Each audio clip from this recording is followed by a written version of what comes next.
حضرت ابو بکر رضی اللہ تعالی عنہ اپنے گھر کا سارا سامان لے آئے اور حضور صلی اللہ تعالیٰ علیہ وسلم کے قدموں میں نچھاور کر دیا۔ آپ صلی اللہ تعالیٰ علیہ وسلم نے دریافت کیا، اے ابو بکر، گھر والوں کے لیے کیا چھوڑا؟ عرض کیا، یا رسول اللہ صلی اللہ علیہ وسلم، میں ان کے لیے اللہ اور اس کے رسول صلی اللہ تعالیٰ علیہ وسلم کی رضا چھوڑ کر آیا ہوں۔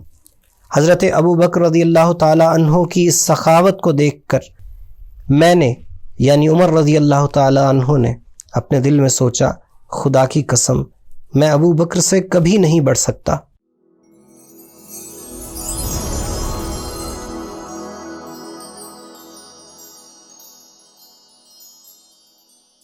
حضرت ابو بکر صدیق رضی اللہ تعالی عنہ، آپ کا نام عبداللہ، کنیت ابو بکر، لقب صدیق اور عتیق، والد کا نام ابو قحافہ۔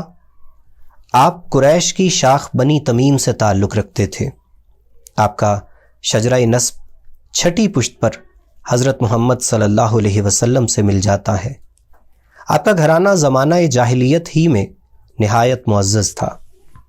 قریش کے نظام سیاست میں خون بہا کے مال کی امانت داری کا عہدہ آپ کے گھر میں تھا۔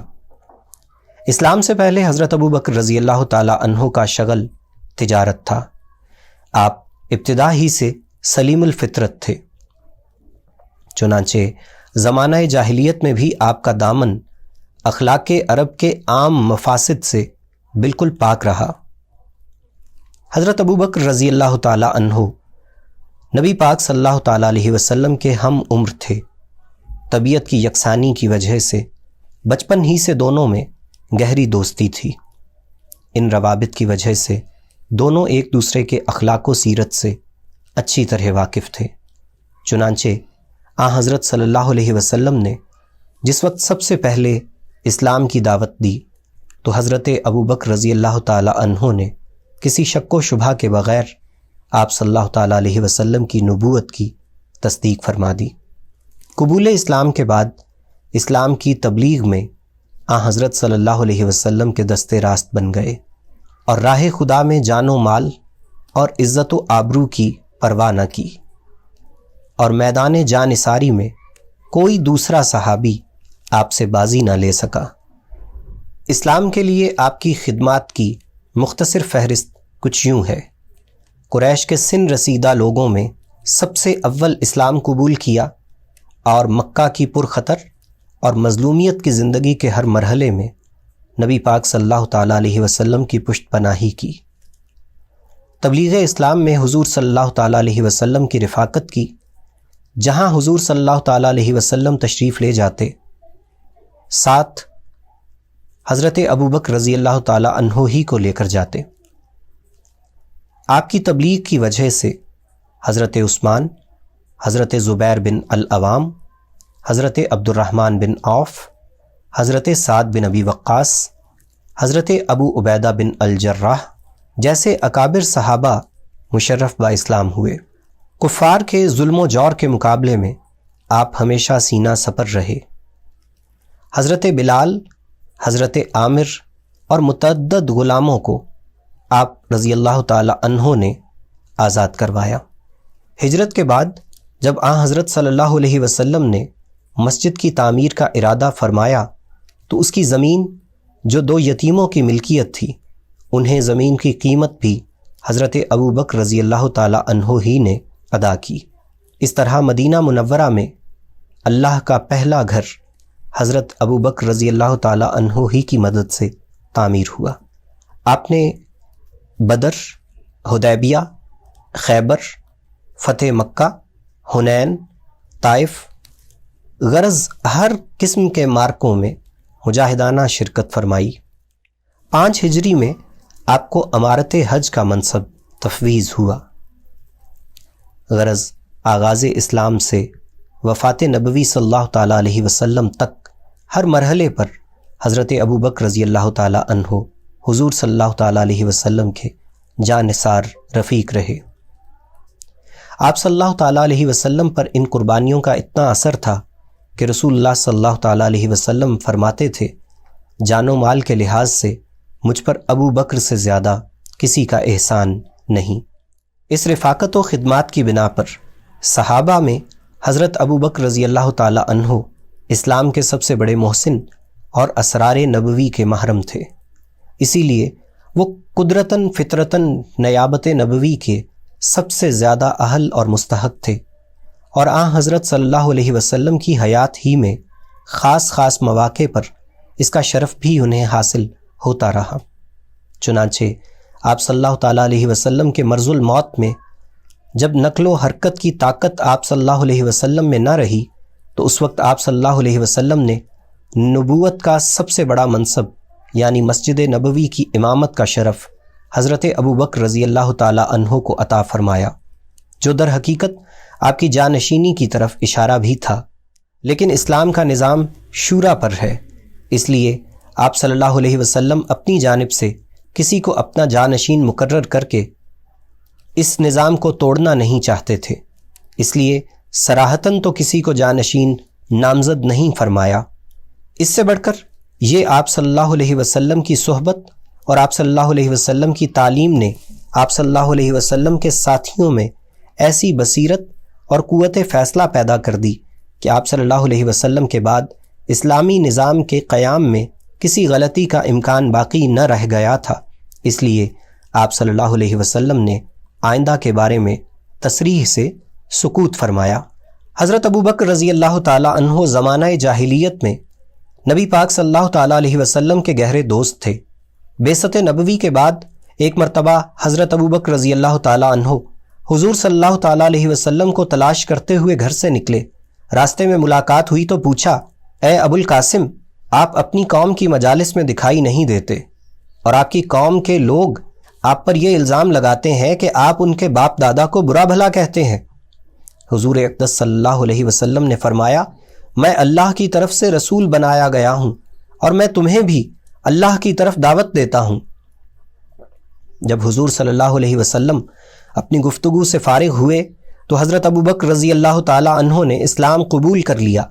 حضور صلی اللہ تعالی علیہ وسلم اس حال میں وہاں سے رخصت ہوئے کہ مکہ کے دو پہاڑوں کے درمیان اس وقت نبی پاک صلی اللہ تعالی علیہ وسلم سے زیادہ خوش اور مسرور کوئی شخص نہ تھا۔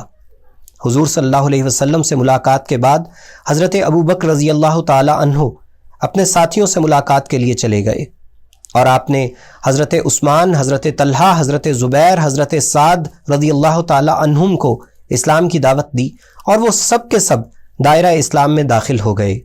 اگلے دن صدیق اکبر رضی اللہ تعالی عنہ دعوت اسلام کی تبلیغ کے لیے دیگر دوستوں مثلا ابو عبیدہ بن جراح، حضرت عبد الرحمن بن عوف، حضرت ابو سلمہ اور حضرت ارقم کے پاس تشریف لے گئے، ان سب نے بھی اسلام قبول کر لیا۔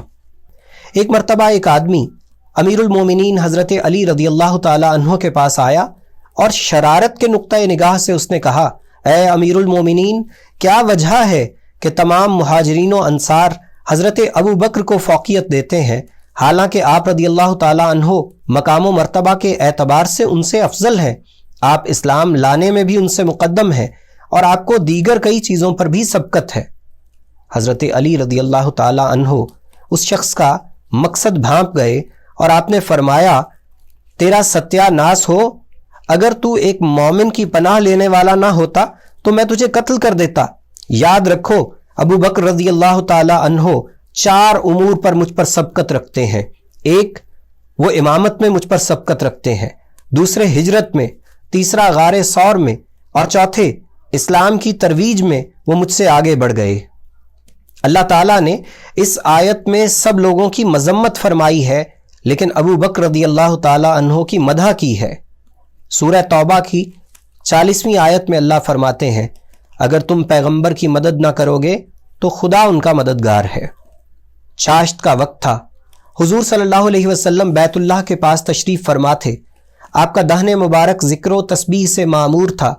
اتنے میں خدا اور رسول خدا صلی اللہ علیہ وسلم کا دشمن ابو جہل، جو بیت اللہ کے ارد گرد بے مقصد گھوم رہا تھا، اس کی نظر حضور صلی اللہ علیہ وسلم پر پڑی تو وہ بڑے فخر و تکبر کے ساتھ آیا اور مذاق اڑانے والے انداز میں بولا، اے محمد صلی اللہ علیہ وسلم، کیا کوئی نئی بات پیش آئی؟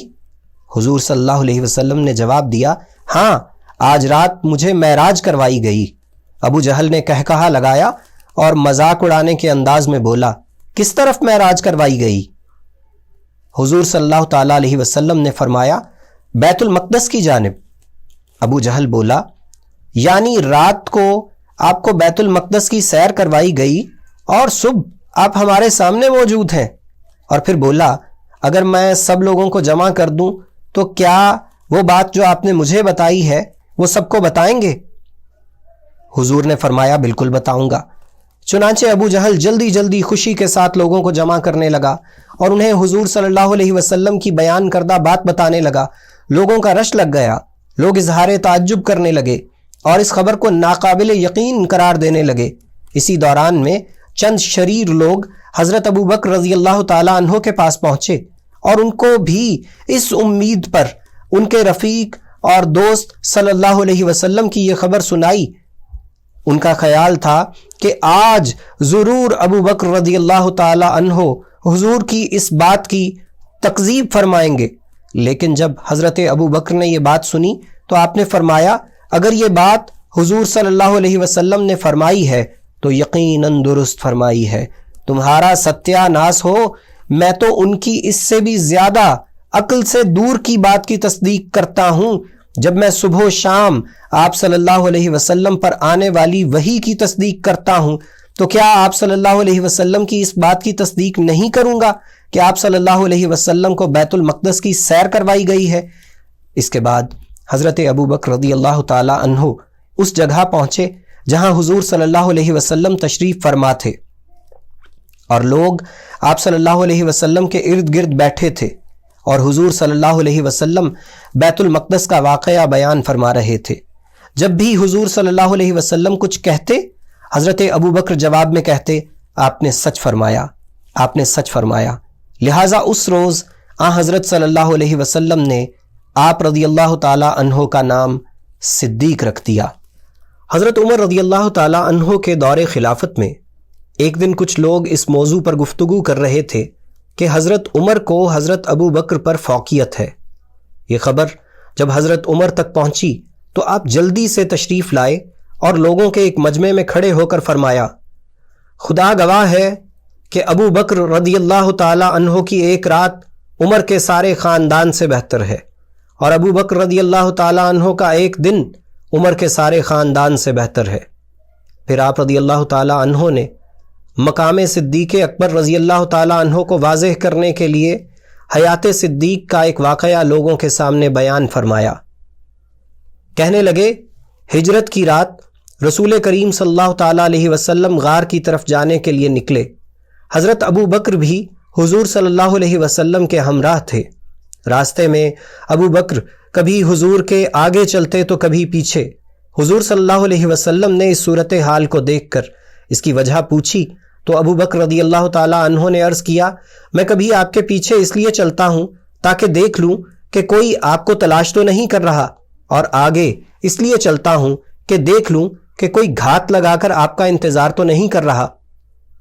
یہ سن کر حضور صلی اللہ تعالیٰ علیہ وسلم نے فرمایا، اے ابو بکر، اگر کوئی چیز ہوتی، کوئی خطرہ درپیش ہوتا تو میں پسند کرتا کہ تم ہی میرے آگے ہوتے۔ ابو بکر رضی اللہ تعالیٰ عنہ نے شوق سے عرض کیا، جی ہاں، اس ذات کی قسم جس نے آپ کو حق کے ساتھ بھیجا ہے۔ جب دونوں حضرات غار ثور میں پہنچ گئے تو ابو بکر رضی اللہ تعالیٰ عنہ نے عرض کیا، یا رسول اللہ صلی اللہ علیہ وسلم، آپ ٹھہریے، مجھے پہلے غار میں جانے دیں کہ اگر کوئی سانپ یا کوئی مضر جانور ہو تو مجھے نقصان پہنچائے اور آپ محفوظ رہیں۔ چنانچہ ابو بکر غار کے اندر گئے، پھر اپنے ہاتھ سے سوراخوں کو ٹٹولنے لگے اور سوراخوں کو کپڑے سے بند کر دیا۔ جب سارا کپڑا اس میں لگ گیا تو دیکھا کہ ایک سوراخ باقی ہے تو اس میں اپنا پاؤں رکھ دیا۔ پھر نبی پاک صلی اللہ تعالیٰ علیہ وسلم غار میں داخل ہوئے۔ جب نبی اکرم صلی اللہ تعالیٰ علیہ وسلم کی نگاہ صبح کی روشنی میں صدیق اکبر پر پڑی تو دیکھا کہ ان کے بدن پر کپڑے نہیں۔ آپ نے حیرت سے پوچھا، ابو بکر، تمہاری قمیص کہاں ہے؟ حضرت ابو بکر نے ساری بات بتائی۔ حضور صلی اللہ تعالیٰ علیہ وسلم نے دعا فرمائی، اے اللہ، قیامت کے دن ابو بکر کو میرے ساتھ میرے درجے میں کر دے۔ اللہ تعالیٰ نے وحی نازل فرمائی کہ آپ صلی اللہ علیہ وسلم کی دعا قبول ہو گئی ہے۔ یہ واقعہ بیان کرنے کے بعد حضرت عمر رضی اللہ تعالیٰ عنہ نے شدت جذبات میں فرمایا، اس ذات کی قسم جس کے قبضہ میں میری جان ہے، ابو بکر کی وہ رات عمر کے خاندان سے زیادہ بہتر ہے۔ حضرت ابو بکر رضی اللہ تعالیٰ عنہ کے بیٹے عبد الرحمن بدر کی لڑائی میں مشرکین کی طرف سے شریک ہوئے تھے۔ اسلام قبول کرنے کے بعد ایک دن انہوں نے اپنے والد سے کہا، ابا جان، بدر کی لڑائی میں میری نظر آپ پر پڑی تھی، آپ اس وقت میرے نشانے پر تھے، میرے لیے بہت آسان تھا کہ میں آپ کو قتل کر دیتا، لیکن میں ایک طرف ہو گیا اور آپ کو قتل نہیں کیا۔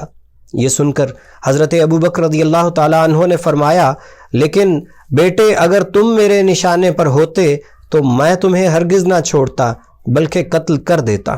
لڑائی کے موقع پر عبد الرحمن بن ابی بکر جو کہ ایک طاقتور جوان تھے، مشرکین کی صفوں میں سے نمودار ہوئے اور للکار کر کہا، کوئی ہے جو میدان میں آئے؟ جو ہی یہ آواز صدیق اکبر رضی اللہ تعالیٰ عنہ کے کانوں میں پڑی، وہ حضور صلی اللہ تعالیٰ علیہ وسلم کے پاس بیٹھے تھے، وہ شیر کی طرح اٹھے اور للکارنے والے شخص کی طرف جانے لگے تھے جو ان کا بیٹا تھا تاکہ اس کا مقابلہ کریں، تو حضور صلی اللہ تعالیٰ علیہ وسلم نے انہیں پکڑ لیا اور فرمایا، اے ابو بکر آپ نہ جائیں، آپ اپنی ذات سے ہمیں فائدہ پہنچائیں۔ ایک مرتبہ حضور اقدس صلی اللہ تعالیٰ علیہ وسلم بیمار پڑ گئے، انتہائی ناتواں بدن کے ساتھ آپ صلی اللہ تعالیٰ علیہ وسلم بستر پر سو رہے تھے کہ سیدنا صدیق اکبر رضی اللہ تعالیٰ عنہ زیارت کے لیے حاضر ہوئے۔ دیکھا آپ صلی اللہ تعالیٰ علیہ وسلم بستر پر پڑے ہیں۔ اس سے ابو بکر رضی اللہ تعالیٰ عنہ کو شدید غم لاحق ہو گیا، واپس اپنے گھر تشریف لائے اور حضور صلی اللہ تعالیٰ علیہ وسلم کے غم میں خود بھی بیمار پڑ گئے۔ جب نبی کریم صلی اللہ تعالیٰ علیہ وسلم شفا یاب ہوئے تو حضرت ابو بکر رضی اللہ تعالیٰ عنہ سے ملاقات کرنے کے لیے تشریف لائے۔ جب حضرت ابو بکر کو دیکھا، آپ رضی اللہ تعالیٰ عنہ کا چہرہ حضور کو دیکھ کر دمکنے لگا۔ آپ صلی اللہ تعالیٰ علیہ وسلم کو شفا یاب دیکھ کر ابو بکر صدیق رضی اللہ تعالیٰ عنہ کی خوشی کی انتہا نہ رہی، اور اس موقع پر انہوں نے کچھ اشعار فرمائے جن کا ترجمہ یہ تھا، میرے حبیب بیمار ہوئے تو میں ان کی عیادت کے لیے گیا، پس ان کے غم میں میں بھی بیمار پڑ گیا۔ جب میرے حبیب شفا یاب ہو گئے، میری ملاقات کے لیے تشریف لائے، ان پر نظر پڑتے ہی میں بھی شفا یاب ہو گیا۔ ایک مرتبہ حضرت ابو بکر رضی اللہ تعالیٰ عنہ حضور صلی اللہ تعالیٰ علیہ وسلم کے ساتھ ایک سفر میں تھے کہ ایک عجیب و غریب واقعہ پیش آیا۔ ابو بکر بیان کرتے ہیں کہ میں حضور صلی اللہ تعالیٰ علیہ وسلم کے ساتھ مکے سے چلا، چلتے چلتے ہم عرب کے ایک قبیلے کے پاس پہنچ گئے۔ قبیلے کے کنارے کے گھر پر حضور صلی اللہ تعالیٰ علیہ وسلم کی نظر پڑی۔ وہاں پہ ایک عورت تھی، تھوڑی دیر میں اس عورت کا بیٹا اپنی بکریاں ہانکتا ہوا آیا۔ اس عورت نے اپنے بیٹے سے کہا، اے بیٹے، یہ بکری اور چھری ان دو آدمیوں کے پاس لے جاؤ اور ان سے کہو کہ یہ بکری ذبح کر کے آپ دونوں خود بھی کھائیں اور ہمیں بھی کھلائیں۔ جب وہ لڑکا بکری لے کر حضور صلی اللہ تعالیٰ علیہ وسلم کی خدمت میں حاضر ہوا تو آپ نے فرمایا، چھری لے جاؤ، دودھ نکالنے کے لیے پیالہ لے کر آؤ۔ اس لڑکے نے کہا کہ یہ بکری دودھ نہیں دیتی۔ حضور صلی اللہ تعالیٰ علیہ وسلم نے فرمایا، تم جاؤ۔ وہ لڑکا پیالہ لے کر آیا۔ حضور صلی اللہ تعالیٰ علیہ وسلم نے بکری پر ہاتھ پھیرا اور دودھ نکالنا شروع کر دیا۔ اتنا دودھ نکالا کہ پیالہ بھر گیا۔ حضور صلی اللہ تعالیٰ علیہ وسلم نے لڑکے سے کہا، یہ دودھ جا کر اپنی والدہ کو دے آؤ۔ چنانچہ اس کی والدہ نے خوب سیر ہو کر دودھ پیا۔ وہ لڑکا پیالہ واپس لے آیا۔ حضور صلی اللہ علیہ وسلم نے فرمایا کہ یہ بکری لے جاؤ، دوسری بکری لے کر آؤ۔ وہ لڑکا دوسری بکری لے آیا۔ حضور صلی اللہ تعالیٰ علیہ وسلم نے اس کا دودھ نکال کر مجھے یعنی حضرت ابو بکر کو پلایا۔ پھر وہ لڑکا تیسری بکری لے آیا۔ اس کا دودھ نکال کر حضور صلی اللہ تعالیٰ علیہ وسلم نے خود پیا۔ حضرت ابو بکر بیان کرتے ہیں کہ ہم رات وہاں گزار کر صبح وہاں سے چلے آئے۔ اس عورت نے آپ صلی اللہ تعالیٰ علیہ وسلم کا نام مبارک رکھ دیا۔ پھر اللہ نے اس کی بکریوں میں خوب برکت ڈالی، یہاں تک کہ وہ بیچنے کے لیے بکریوں کا ریوڑ لے کر مدینے آئی۔ میرا وہاں سے گزر ہوا تو اس عورت کے بیٹے نے مجھے دیکھ کر پہچان لیا اور اپنی ماں سے کہنے لگا کہ یہ وہی آدمی ہے جو اس مبارک ہستی کے ساتھ آیا تھا۔ وہ عورت میرے پاس آئی اور کہنے لگی، اے اللہ کے بندے، وہ مبارک آدمی جو تمہارے ساتھ تھا وہ کون ہے؟ میں نے کہا، تمہیں معلوم نہیں وہ کون ہے؟ اس عورت نے نفی میں جواب دیا۔ تو میں نے کہا کہ وہ اللہ کے رسول صلی اللہ تعالیٰ علیہ وسلم ہے۔ اس نے حضور صلی اللہ علیہ وسلم کی خدمت میں حاضر ہونے کی خواہش ظاہر کی۔ میں اسے لے کر آپ صلی اللہ علیہ وسلم کی خدمت میں حاضر ہو گیا۔ حضور صلی اللہ تعالیٰ علیہ وسلم نے انہیں کھانا کھلایا، درہم مرحمت فرمائے، پنیر اور دیہاتیوں والا سامان عطا فرمایا اور پہننے کے کپڑے دیے۔ وہ عورت مسلمان ہو گئی۔ ایک مرتبہ حضرت ابوبکر رضی اللہ تعالیٰ عنہ سرکار دو عالم کی خدمت میں حاضر ہوئے کہ سورہ نساء کی مندرجہ ذیل آیت نازل ہوئی، جس کا ترجمہ ہے جو شخص کوئی برا کام کرے گا وہ اس کے عوض میں سزا دیا جائے گا، اور اس شخص کو خدا کے سوا نہ کوئی یار ملے گا نہ مددگار ملے گا۔ اس آیت کے نازل ہونے کے بعد حضور صلی اللہ تعالیٰ علیہ وسلم نے فرمایا، اے ابو بکر، مجھ پر جو آیات نازل ہوئی ہیں کیا وہ تمہیں نہ پڑھاؤں؟ حضرت ابو بکر نے فرمایا، یا رسول اللہ صلی اللہ تعالیٰ علیہ وسلم ضرور پڑھائیں۔ چنانچہ حضور صلی اللہ تعالیٰ علیہ وسلم نے یہ آیت مبارکہ حضرت ابو بکر رضی اللہ تعالیٰ عنہ کو سکھا دی۔ حضرت ابو بکر فرماتے ہیں، یہ آیت سنتے ہی مجھے یوں محسوس ہوا جیسے میری کمر ٹوٹ گئی ہے، جس کی وجہ سے میں نے انگڑائی لی۔ حضور صلی اللہ علیہ وسلم نے فرمایا، ابو بکر کیا ہوا؟ حضرت ابو بکر نے کہا، ہم میں سے ایسا کون ہے جس نے برے کام نہ کیے ہوں، اور ہم جو بھی برا کام کریں گے کیا ہمیں ضرور اس کا بدلہ ملے گا؟ حضور نے تسلی دیتے ہوئے فرمایا، اے ابو بکر، تمہیں اور مومنوں کو برے کاموں کا بدلہ تو دنیا ہی میں مل جائے گا، اور تم اپنے رب سے اس حال میں ملاقات کرو گے کہ تم پر کوئی گناہ نہ ہوگا، اور کافروں کے گناہوں کو جمع کیا جاتا رہے گا اور انہیں گناہوں کا بدلہ قیامت کے دن دیا جائے گا۔ حضور صلی اللہ تعالیٰ علیہ وسلم کی وفات کے اگلے روز حضرت ابو بکر رضی اللہ تعالیٰ عنہ کی طرف سے ایک آدمی نے اعلان کیا کہ حضرت اسامہ رضی اللہ تعالیٰ عنہ کے لشکر کی روانگی کا کام مکمل ہوگا۔ غور سے سنو، اب حضرت اسامہ کے لشکر کا کوئی آدمی مدینہ میں باقی نہیں رہنا چاہیے، بلکہ مقام جرف میں جہاں ان کے لشکر کا پڑاؤ ہے ہر کسی کو وہاں پہنچ جانا چاہیے۔ اس کے بعد حضرت ابو بکر رضی اللہ تعالیٰ عنہ لوگوں میں بیان کرنے کے لیے اٹھ کھڑے ہوئے۔ حمد و ثنا کے بعد آپ نے فرمایا، لوگوں، میں تمہارے جیسا ہی ہوں، مجھے معلوم نہیں، لیکن ہو سکتا ہے کہ تم مجھے اس چیز کا مکلف بناؤ جو صرف حضور صلی اللہ تعالیٰ علیہ وسلم کے بس میں تھی اور میری طاقت سے باہر ہے۔ اللہ تعالیٰ نے حضرت محمد صلی اللہ علیہ وسلم کو تمام جہانوں پر فوقیت عطا فرمائی تھی اور انہیں چنا تھا اور ان کی تمام آفات سے حفاظت فرمائی تھی، اور میں انہی کے پیچھے چلنے والا ہوں، اپنی طرف سے نئی چیزیں گھڑنے والا نہیں ہوں۔ اگر میں سیدھا چلوں تو تم میرے پیچھے چلو، اگر میں ٹیڑھا چلوں تو تم لوگ مجھے سیدھا کر دو۔ حضور صلی اللہ تعالیٰ علیہ وسلم کی شان تو یہ بھی تھی کہ آپ صلی اللہ تعالیٰ علیہ وسلم کا انتقال ہوا تو اس وقت امت میں ایک آدمی بھی ایسا نہیں تھا جو کوڑے کی مار یا اس سے بھی کم ظلم کا مطالبہ کر رہا ہو۔ غور سے سنو، میرے ساتھ بھی ایک شیطان لگا ہوا ہے جو میرے پاس آتا رہتا ہے، جب وہ میرے پاس آئے تو تم لوگ مجھ سے الگ ہو جاؤ، کہیں میں تمہاری کھالوں اور بالوں کو تکلیف نہ پہنچا دوں۔ تم لوگ صبح اور شام اس موت کے منہ میں ہو جس کا تمہیں علم نہیں کہ کب آ جائے۔ تم اس بات کی پوری کوشش کرو کہ جب بھی تمہاری موت آئے تو تم اس وقت نیک عمل میں لگے ہوئے ہو، اور ایسا تم صرف اللہ کی مدد سے کر سکتے ہو۔ لہٰذا جب تک موت نے مہلت دے رکھی ہے اس وقت تک تم لوگ نیک اعمال میں ایک دوسرے سے آگے بڑھنے کی کوشش کرو، اس سے پہلے کہ موت آ جائے اور عمل کرنے کا موقع نہ ملے، کیونکہ بہت سے لوگوں نے موت کو بھلا رکھا ہے اور اپنے اعمال دوسروں کے نام کر دیے ہیں۔ لہٰذا تم ان جیسے نہ بنو، خوب کوشش کرو، مسلسل کوشش کرو، اور سستی سے کام نہ لو، بلکہ جلدی کرو، کیونکہ موت تمہارے پیچھے لگی ہوئی ہے جو تمہیں تلاش کر رہی ہے، اور اس کی رفتار بہت تیز ہے۔ لہٰذا موت سے چوکنا رہو، اور آباء و اجداد، بیٹوں اور بھائیوں کی موت سے عبرت حاصل کرو، اور زندہ لوگوں کے ان نیک اعمال پر رشک کرو جن پر تم مردوں کے بارے میں شک کرتے ہو، یعنی دنیاوی چیزوں میں زندہ لوگوں پر رشک نہ کرو۔ حضرت ابو بکر رضی اللہ تعالیٰ عنہ ایک بوسیدہ چوغا پہنے حضور صلی اللہ تعالیٰ علیہ وسلم کے پاس بیٹھے تھے۔ اس چوغے کے کنارے کھجور کی شاخوں اور مختلف قسم کی ٹہنیوں سے جوڑے گئے تھے۔ اسی اثناء میں جبریل امین حاضر ہوئے اور دریافت کیا، اے محمد صلی اللہ علیہ وسلم، کیا وجہ ہے کہ ابو بکر کے جسم پر ایسا بوسیدہ چغا نظر آ رہا ہے۔ حضور صلی اللہ تعالیٰ علیہ وسلم نے روح الامین کے جواب میں فرمایا، اے جبریل، ابو بکر نے فتح سے پہلے اپنا مال مجھ پر خرچ کر دیا تھا۔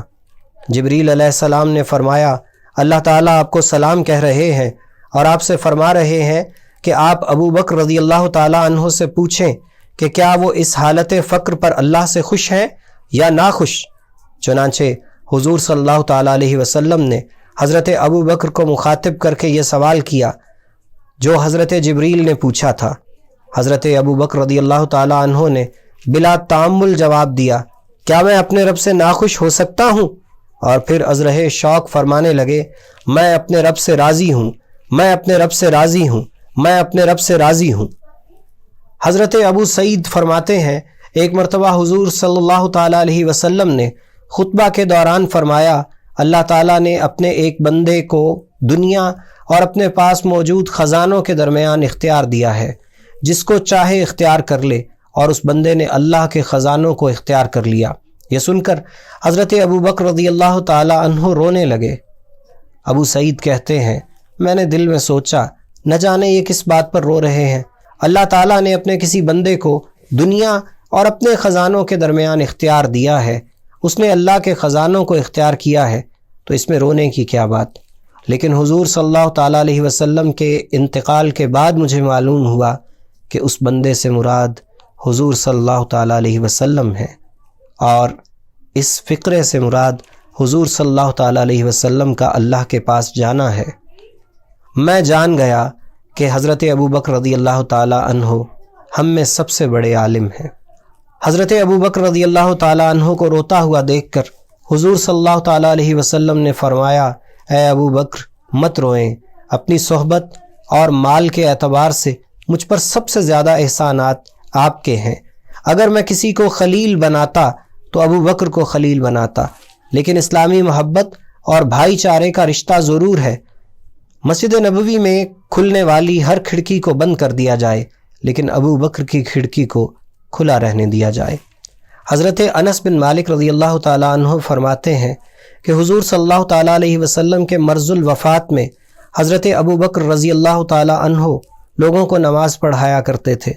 اس دوران میں سوموار کے دن جب مسلمان نماز کی صفوں میں کھڑے تھے، حضور صلی اللہ تعالیٰ علیہ وسلم نے حجرہ مبارک کا پردہ ہٹایا اور کھڑے ہو کر ہماری طرف دیکھنے لگے۔ آپ صلی اللہ علیہ وسلم کا چہرہ مبارک انتہائی روشن اور چمکدار دکھائی دے رہا تھا۔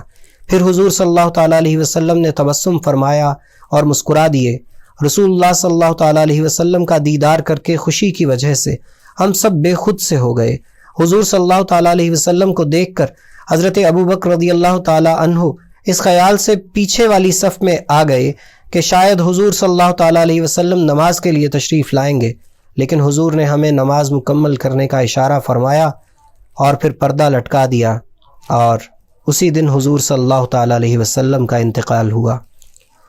جب حضور صلی اللہ تعالیٰ علیہ وسلم کا وصال ہوا اور خلافت کے لیے حضرت ابو بکر رضی اللہ تعالیٰ عنہ کو منتخب کیا گیا، حضرت ابو بکر رضی اللہ تعالیٰ عنہ نے منکرین زکوٰۃ کی سرکوبی کے لیے جہاد کا اعلان فرمایا، تو حضرت ابو بکر نے ان سے کہا کہ آپ ان لوگوں سے کیسے قتال کریں گے؟ حضرت ابو بکر نے فرمایا، مجھے حکم دیا گیا ہے کہ میں لوگوں سے قتال کروں یہاں تک کہ وہ لا الہ الا اللہ کا اقرار کر لیں۔ جب وہ اس کا اقرار کر لیں گے تو اپنے مالوں اور جانوں کو مجھ سے محفوظ کر لیں گے، اور ان کا حساب اللہ پر ہے۔ خدا کی قسم میں ان لوگوں سے ضرور قتال کروں گا جو زکوٰۃ اور نماز کے درمیان فرق کریں گے، کیونکہ زکوٰۃ مال کا حق ہے۔ خدا کی قسم اگر وہ ایک رسی کا بھی انکار کریں جو حضور صلی اللہ تعالیٰ علیہ وسلم کے زمانے میں دیا کرتے تھے تو میں پھر بھی ان سے قتال کروں گا۔ حضرت عمر رضی اللہ تعالیٰ عنہ فرماتے ہیں، خدا کی قسم جس بات کے لیے اللہ تعالیٰ نے حضرت ابو بکر رضی اللہ تعالیٰ عنہ کا سینہ کھولا میں نے جان لیا وہی حق بات تھی۔ جب حضور صلی اللہ تعالیٰ علیہ وسلم کا وصال ہو گیا تو حضرت ابو بکر رضی اللہ تعالیٰ عنہ حجرہ مبارک میں حاضر ہوئے۔ حضرت عائشہ رضی اللہ تعالیٰ عنہا نے پردہ ہٹایا۔ حضرت ابو بکر رضی اللہ تعالیٰ عنہ نے حضور صلی اللہ تعالیٰ علیہ وسلم کو دیکھ کر کہا، انا للہ و انا الیہ راجعون۔ اللہ کے رسول صلی اللہ تعالیٰ علیہ وسلم کا انتقال ہو گیا۔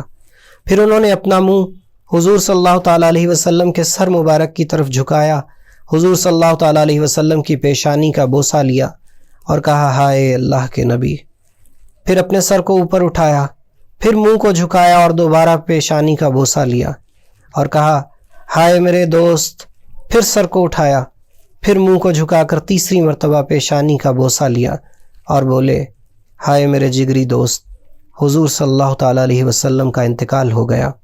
نبی پاک صلی اللہ تعالیٰ علیہ وسلم صحابہ کی ایک جماعت میں تشریف فرما تھے۔ آپ نے پوچھا آج کس کا روزہ ہے؟ حضرت ابو بکر نے فرمایا آج میں روزہ سے ہوں۔ آپ نے فرمایا آج تم میں سے کوئی جنازہ کے ساتھ گیا؟ حضرت ابو بکر نے فرمایا یا رسول اللہ صلی اللہ علیہ وسلم آج میں جنازے کے ساتھ گیا۔ حضور نے فرمایا آج کسی نے مسکین کو کھانا کھلایا؟ حضرت ابو بکر نے عرض کیا یہ سعادت مجھے ملی۔ حضور نے فرمایا آج تم میں سے کسی نے مریض کی عیادت کی؟ حضرت ابو بکر رضی اللہ تعالیٰ عنہ نے فرمایا میں نے عیادت کی۔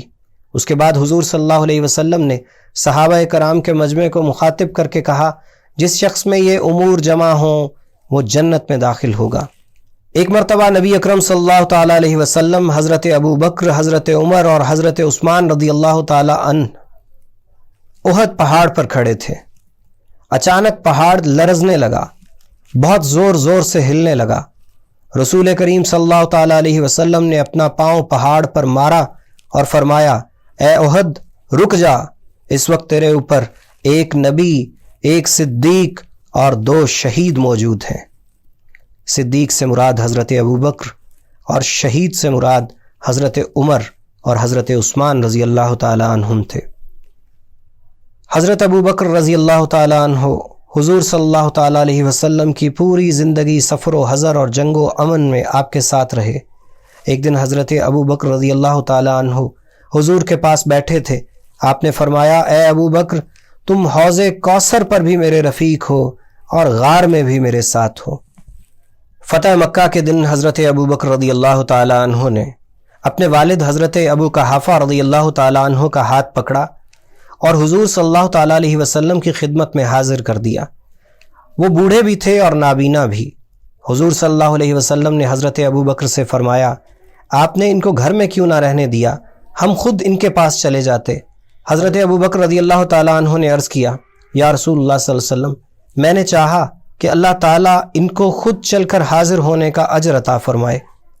یا رسول اللہ صلی اللہ علیہ وسلم مجھے اپنے والد کے اسلام لانے سے جتنی خوشی ہوئی ہے، مجھے آپ کے چچا حضرت ابو طالب کے اسلام لانے سے اس سے بھی زیادہ خوشی ہوتی، کیونکہ اس سے آپ کی آنکھیں بھی ٹھنڈی ہوتی، اور آپ صلی اللہ علیہ وسلم کی آنکھوں کو ٹھنڈا کرنا ہی میری زندگی کا مقصد ہے۔ حضور صلی اللہ علیہ وسلم نے جب صدیق اکبر رضی اللہ تعالیٰ عنہ کے ان جذبات کو سنا تو آپ نے فرمایا تم ٹھیک کہہ رہے ہو۔ حضرت انس رضی اللہ تعالیٰ عنہ فرماتے ہیں کہ صحابہ کرام رضی اللہ عنہم بیٹھے ہوتے اور ان میں حضرت ابو بکر اور حضرت عمر بھی تشریف فرما ہوتے۔ حضور صلی اللہ تعالیٰ علیہ وسلم ان کے پاس آتے تو حضرت ابو بکر اور حضرت عمر کے علاوہ اور کوئی حضور صلی اللہ تعالیٰ علیہ وسلم کی طرف ان کی عظمت کی وجہ سے نگاہ نہ اٹھاتا، لیکن ابو بکر اور عمر دونوں حضرات آپ کی طرف دیکھتے اور آپ صلی اللہ علیہ وسلم ان کی طرف دیکھتے۔ وہ دونوں حضور کو دیکھ کر مسکراتے اور حضور انہیں دیکھ کر مسکراتے، کیونکہ حضور کو ان دونوں سے خاص تعلق اور سب سے زیادہ نسبت تھی۔ حضرت عبداللہ بن عمر رضی اللہ تعالیٰ عنہ بیان کرتے ہیں کہ حضور اقدس صلی اللہ علیہ وسلم ایک دن گھر سے باہر تشریف لائے اور مسجد میں اس حال میں داخل ہوئے کہ حضرت ابو بکر رضی اللہ تعالیٰ عنہ آپ کے دائیں جانب اور حضرت عمر رضی اللہ تعالیٰ عنہ آپ کے بائیں جانب تھے۔ حضور صلی اللہ علیہ وسلم نے اپنا دست مبارک ان حضرات کے ہاتھوں میں دے رکھا تھا اور آپ صلی اللہ علیہ وسلم نے فرمایا قیامت کے دن ہم تینوں اس طرح اٹھائے جائیں گے۔ حضرت عمر بن خطاب رضی اللہ تعالیٰ عنہ فرماتے ہیں کہ ایک موقع پر حضور صلی اللہ تعالیٰ علیہ وسلم نے ہمیں صدقہ کرنے کا حکم دیا۔ اتفاق سے اس دن میرے پاس مال موجود تھا۔ میں نے اپنے دل میں سوچا اگر میں ابو بکر پر سبقت لے جا سکتا ہوں تو یہی موقع ہے کہ آج ان سے زیادہ مال خرچ کر کے سبقت لے جاؤں۔ چنانچہ میں نے اپنا سامان لا کر